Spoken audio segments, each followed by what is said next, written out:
Defesa, meio campo e ataque. Vamos falar dos 3 setores com ele. O tático simpático. Léo Gens, vai que é tua.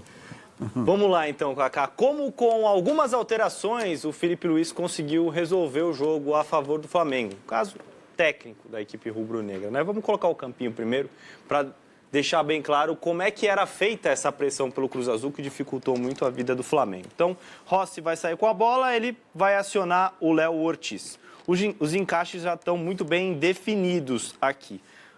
No meio campo, Charlie Rodrigues, no Pulgar, Marques, no Jorginho. O Cruz Azul, no caso, usava uma linha de 5, 4 mais um homem mais à frente. Os 2 meias encaixavam nos 2 volantes do Flamengo. Os 2 meias do Cruz Azul, Ribeiro e Paradela, encaixavam nos 2 laterais. E havia aqui uma linha de 5 para que você tivesse uma superioridade numérica. Saiu no Léo Ortiz aqui na direita o Ribeiro, que era o homem da ponta, vinha da ponta para dentro e fechava o passe do lateral do zagueiro do Flamengo, aliás. Nisso, o Rotondi saltava e vinha pressionar o Varela. Encaixe individual, todo mundo marcado, marcação 1 para 1. Isso forçava com que o Flamengo utilizasse a bola longa e nesse duelo mais longo o Cruz Azul rapidamente retomava essa posse da bola, tá? Para a segunda etapa, o Felipe Luiz faz algumas trocas. Então ele saca o Samuel Lino, coloca o Plata, joga o Plata lá para o lado direito, traz o Carrascal aqui um pouquinho para o lado esquerdo. E ele, para mim, mexe um pouquinho nessa saída de bola. Ele traz o Pulgar para jogar um pouquinho mais próximo dos 2 zagueiros, ligeiramente um pouquinho mais próximos deles, e espeta esses 2 laterais um pouquinho mais à frente. No caso, o Alexandro e o Ribeiro.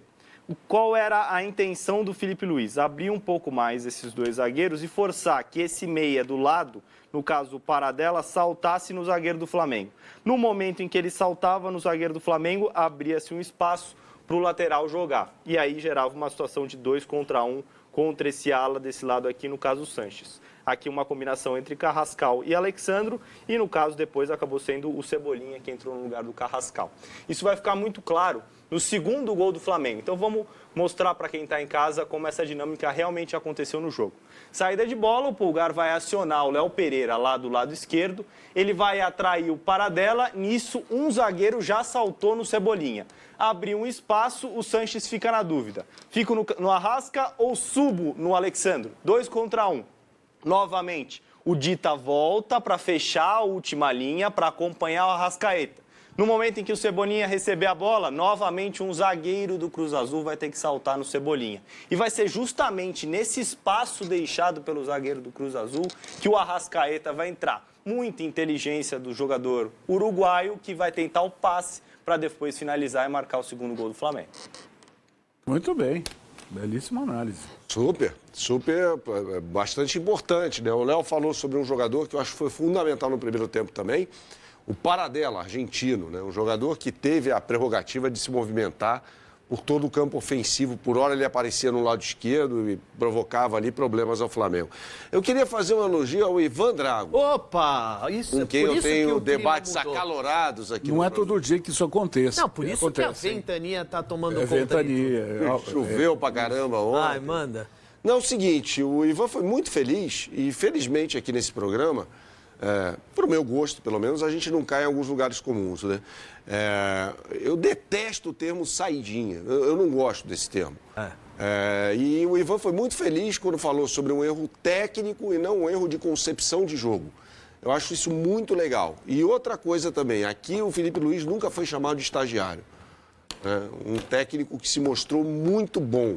Está em evolução, vai cometer erros, mas o cartel, se fosse boxe, dele nessa temporada, chancela o trabalho dele. Né? Os valores serão altos para a Não renovação tenho dele? informação sobre isso, Ivan. Sabe por quê? Certamente vão subir. Porque assim, a impressão que passa é que o custo-benefício dele é muito acima do normal. Claro, ele assinou um contrato até o final desse ano, quando ele era uma aposta. Né? Claro. Né? É natural e merecido que esse valor suba bastante. É um profissional de elite no clube hoje mais vitorioso do Brasil, então ele precisa ser remunerado à altura. Então, ele é diferenciado e provou isso desde o início, né? Por ser um cara muito bem preparado. Ele conquistou, inclusive, em categorias de base do Flamengo, títulos, porque ele começa lá. Ele foi campeão mundial sub-20. As primeiras chances começam na base, né? Mas ele já vem com uma bagagem internacional, poliglota, cara de muito interesse. Ele sabe ouvir as pessoas, os jogadores, os jornalistas. Isso o diferencia. E é um cara zen, diferentemente de você. Me impressiona o repertório que ele tem, tático, como ele consegue soluções dentro de um mesmo jogo para ajudar a equipe dele e como ele me parece um técnico maduro, mesmo ainda, digamos, inexperiente no profissional. Era natural que ele cometesse mais erros do que geralmente ele tem nos jogos, que a estratégia dele não desse certo, que ele não encontrasse uma solução no meio de um jogo, que o Flamengo tivesse longas sequências de jogos sem vencer e que o time apresentasse vários problemas. Acho que dificilmente o Flamengo acumula 2, 3 jogos ruins. Ele sempre encontra alguma saída para fazer o time voltar a jogar bem. E é curioso, ele não tem mercado no Brasil. O mercado dele está no exterior. Eu acho que o próximo passo dele... Não adianta falar, ele sai do Flamengo, não vai. Ele vai daqui para fora. Ele vai treinar um time... Mas o Flamengo hoje é o teto, né? No Brasil. Sinceramente, é o teto. Com todo respeito às demais equipes, o Flamengo hoje é o teto. Mas é um técnico que constrói a carreira dele, ou estuda para isso, para certamente dar esse passo adiante. Se o Simeone falasse, vou parar hoje, ele seria o cara pela ligação que ele tem com o Atlético de Madrid também? Acho que ainda não. Ainda não? Eu acho que ainda não. Ele recebeu até uma sondagem no futebol turco, né? Recentemente, não me lembro o clube agora. Acho que foi o Fenerbahçe.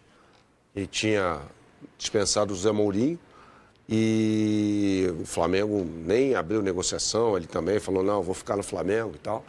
Mas eu não sei, Kaká, se acho difícil assumir um clube desse tamanho já. E se o Simeone saísse, seria uma revolução no Atlético de Madrid, né? Ele está lá há mais de 10 anos. Sim, mas a algum momento alguém vai ter que substituí-lo. Algum momento, sim, mas pode ser o Felipe Luiz no futuro. Pela ligação que o não, a chance a porta de entrada dele ser o Atlético é maior, pela, como você disse, ligação que ele tem com o clube. Mas no futuro, acho que nesse momento ele ainda... E assim, a gestão de grupo dele, né? É óbvio que a representatividade que ele tem ajuda, é óbvio que ele recentemente deixou o vestiário do Flamengo ir lá. Ele era um dos líderes, tudo isso contribui, mas quando ele decidiu peitar, e com razão, um jogador do tamanho do Pedro, eu acho que ele mostrou muita força ali, porque o grupo ficou ao lado dele. Claro que isso deve ter sido dividido com os principais líderes do grupo. Certamente foi. Mas ele foi peitudo ali. Né? Agora, já que estamos falando de técnico, eu estava lembrando, o Larcamon foi um cara que passou pelo Cruzeiro. Sim. Né? Aí, para me certificar, eu fui aqui no SofaScore, ele passou, foram 14 jogos só pelo Cruzeiro. 7 vitórias, 4 empates, 3 derrotas. Ele trabalhou de dezembro de 2023 a janeiro, fevereiro, março, abril de 2024. Foi o tempo que ficou... Foi sucedido pelo Seabra, né? O Larcamon. Se eu não me engano, ele foi sucedido pelo Seabra, inclusive. Que acertou com o Curitiba agora, né? O Mozart saiu, né? Aliás, o Mozart está se tornando um rei do acesso. Senna vai fazer mais alguma coisa aqui? Não, a gente já era só mostrar esse detalhe da forma como o Flamengo modificou a sua saída e como ele conseguiu tirar os zagueiros do Cruz Azul de posição. O desafio do Léo é fazer a mesma coisa com o tal do Pirâmides do Egito. Até para provar para a gente se os jogadores são faraós ou se são múmias dentro de campo. Até sexta-feira. Até sexta-feira. A gente vai cumprir essa missão. O Léo vai cumprir essa missão. Neste momento estou como Felipe Luiz. Não sei absolutamente nada sobre o Pirâmides, mas até sexta-feira. É um time que joga de uma forma diferente. Uma linha de 4 defensiva, num aspecto mais semelhante ao do Flamengo. Tem até o brasileiro lá, o Everton, que joga pelo lado esquerdo, que nunca jogou profissionalmente aqui no Brasil. Então, mas tem um estilo de jogo muito diferente desse do Cruz Azul. Do Cruz Azul, sem dúvida. Sem dúvida tem. E já vem com 2 jogos na bagagem, né? Quer dizer, é um time que também, vamos combinar, também está cansado, apesar de que no campeonato egípcio, provavelmente ele não tem essa carga de jogos que tem o Flamengo, né? Não, o Pirâmide, se eu não me engano, na temporada, não no ano, na temporada tem 21 jogos, se eu não estou enganado. Na temporada. Né, que começa, então não jogou com ninguém. Né? Ah, não, a temporada começa no segundo semestre. Temporada diferente da nossa, óbvio. Vamos esperar, né, Ivan? Vamos aguardar. Vamos tentar descobrir se eles são múmias ou se são faraós. Ai, meu Deus do céu. Dentro de campo. Nós vamos saber sábado o resultado da partida. O Berna me elogiou e você elogiou o Léo. Sim. Isso significa que a gente também vai receber um aumento pomposo? Vocês conversam com o Kleber Bahia e do Kleber Bahia você vai na outra salinha lá do fundo, entendeu? Tá na mão, Chance, hein? Aí Quem agora. que vai conseguir para isso? Vai ser o nosso Arrascaeta? hein? Opa! Tá na mão. Ah, eu vou Muito conversar com o bem. Kleber. Mais alguma coisa de Flamengo e Cruz Azul, meus amigos? Tem muita coisa para falar desse jogo. Eu sei que o tempo urge, mas... Não, tem um tempinho ainda. Se Tem? você falar. O Flamengo depende muito, quando se vê pressionado, da saída do Rossi, com o goleiro Rossi, né? E o Léo tocou num aspecto que foi fundamental naquela vitória sobre o Palmeiras no Maracanã, que era o papel do Pedro ali, tá? A estratégia com o Bruno Henrique, essa estratégia não funcionou muito bem no jogo de hoje. Talvez a opção pelo Plata no segundo tempo tenha mais a ver com isso do que a opção com o Luiz Araújo, que eu achava o mais natural por causa dos apoios do Rotondi. Com toda certeza, te garanto isso. Pode afirmar isso aí. Então, foi o que eu entendi da entrada do Plata, né? Que o Plata é um jogador com o qual a torcida rubro-negra tem um pé atrás, né? Então ele opta pelo Plata. Quando eu achava que o natural ali seria a entrada do Luiz Araújo. Por quê? Luiz Araújo é um jogador que compõe muito defensivamente. O Flamengo sofria muito com os apoios, como já foi retratado, do Piove e, por consequência, do Rotondi.